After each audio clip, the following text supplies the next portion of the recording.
nakakapatay gutom. Nagluluto na naman tayo guys. Ng midnight snack tayo guys. So nagano tayo ng ham, chicken ham. Yung ating niluluto. Tapos nag-scrambled egg tayo. Ilalagay natin sa ibabaw ng ating chicken.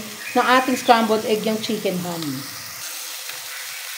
So yan, mas magandang ilagay sa egg tong chicken ham guys. Dito sa type pag nilalagay lang sa sandwich ng ganyan, ng plain. So, mas maganda yung diudurog, i-slice natin yung ating chicken ham. Tapos, pag medyo brown na siya, ayan yung papang toppings natin dun sa ating scrambled egg. Yan. So, inahan lang natin yung ating stove. Medyo, para hindi siya masunog guys, yung ating chicken ham.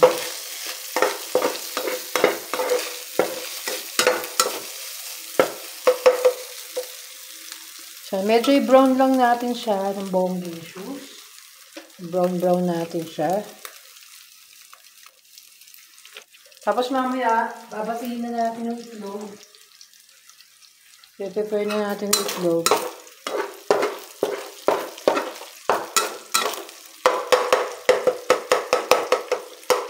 So, ang ganda ng ginagamit kong stove, guys. Ito yung camping stove. Camping stove ba tawag dito? Basta ganito. Ayan. Ito yung galing Japan na pinadala lang sa akin, guys. Sinubukan lang magpadala. No, tinry natin. So, maganda yung performance niya. Kahit luma na siya, guys. Medyo kinakalakalawang na nga siya, guys. No? Pero, nilinis natin, guys, unti-unti. Para magamit natin ng maayos. Pero, napaka-okay niya talaga, guys. No? Ang tibay niya, kahit gano'n na siyang kaluma. Pero, ang tibay niya, guys. Ang tibay. Yan. So, yan lang natin siya mag-brown.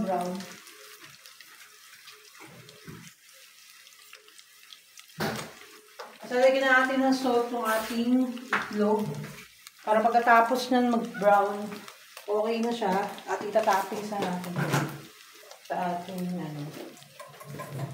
Actually, na nagluto ako, guys, naitapon ko yung aking, guys. Yung paminta ko. Hindi ko kasi naisalin, guys. Kaya,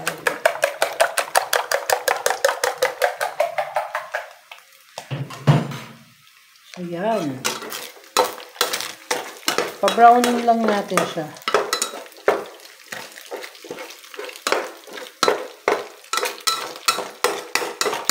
Pero by Monday, makakakain na ako ng guys, yung cucumber salad ko. Kasi sa Sunday pa yung deliver nung aking Parmesan cheese. So, nakabili tayo ng Parmesan cheese. Napakamura, guys, ng Parmesan cheese. Yung tagto 200 pesos na Parmesan, nabili lang natin siya, guys. 200 sa grocery, sa Robinson yun, So, nabili lang natin siya ng 90 pesos ang isa. So, buti na lang naghanap ako online, dito lang sa kabilang village natin. Aray ko, punitik-tik. Sa kabilang village natin yung nagtitinda, guys. So, meron akong page, guys, ng dito sa village namin na inad ko siya. At nag-post na siya dun ng mga paninda niya. Sobrang dami niyang tinda, guys. Pero sa Sunday pa yung deliver ng aking Parmesan cheese. So, ganyan lang. So, mas okay kasi itong na to, guys.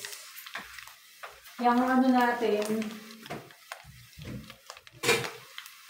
Yung ham na yan, nagkamali na naman kasi nang bigay sa akin yung nagtitinda doon, guys. Lagi niya ako binibigyan ng chicken ham. No, so, ito, nagawa natin ng paraan para sumarap.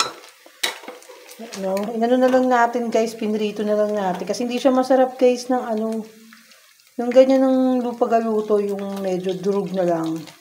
Para itatoppings nga natin siya sa ating scrambled egg mamaya. Yan. So, I'm using coconut oil. Always nang using ko yung coconut oil, guys. Wala tayong ibang ginagamit na mantika kundi coconut oil. Guys. Ito yung pinaka-safest oil. So, ayan na. Mainit na, guys. So, lalagyan na natin yung ating itlog. So, yan ang itlog. Bango guys. Masabit yung damit ko sa tornilyo dito.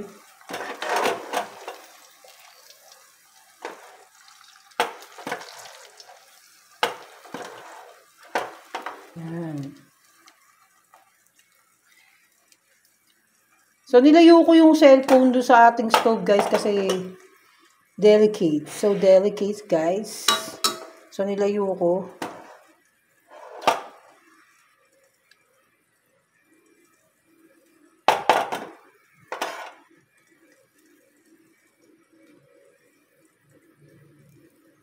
So, yun ang kinalabasan.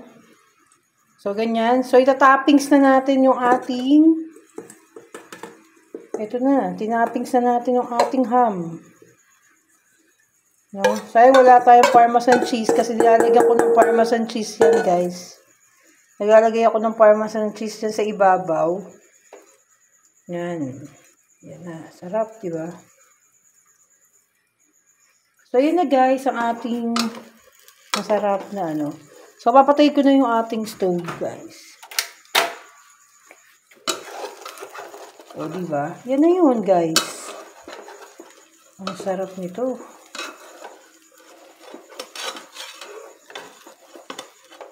Ayan.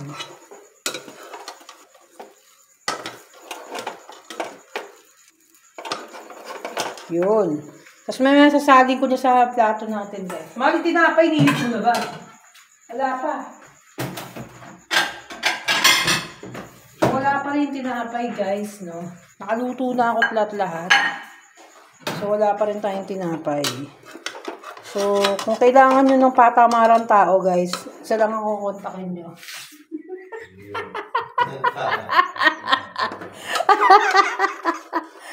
Ayun na, guys.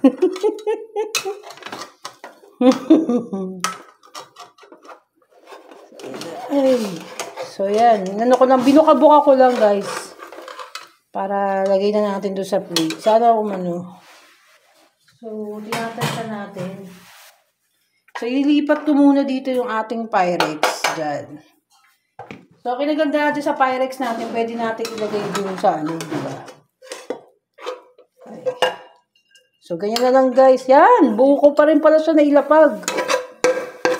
So, di ba ang ganda? Buo ko pa rin siya nailapag, guys.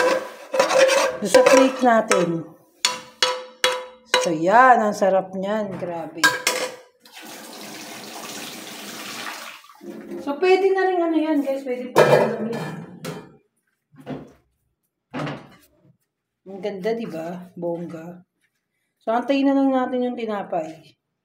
So, yun na nga, guys, sa ating niluto. Kita nyo na, napakasarap, di ba? Oh, yan. Di ba? Simple-simple lang ang ating niluto na itlog. So, yan na. Kain tayo, guys. So, yun na guys, ang ating finishing ng ating ginawa na scrambled egg with ham, chicken ham. So, babu!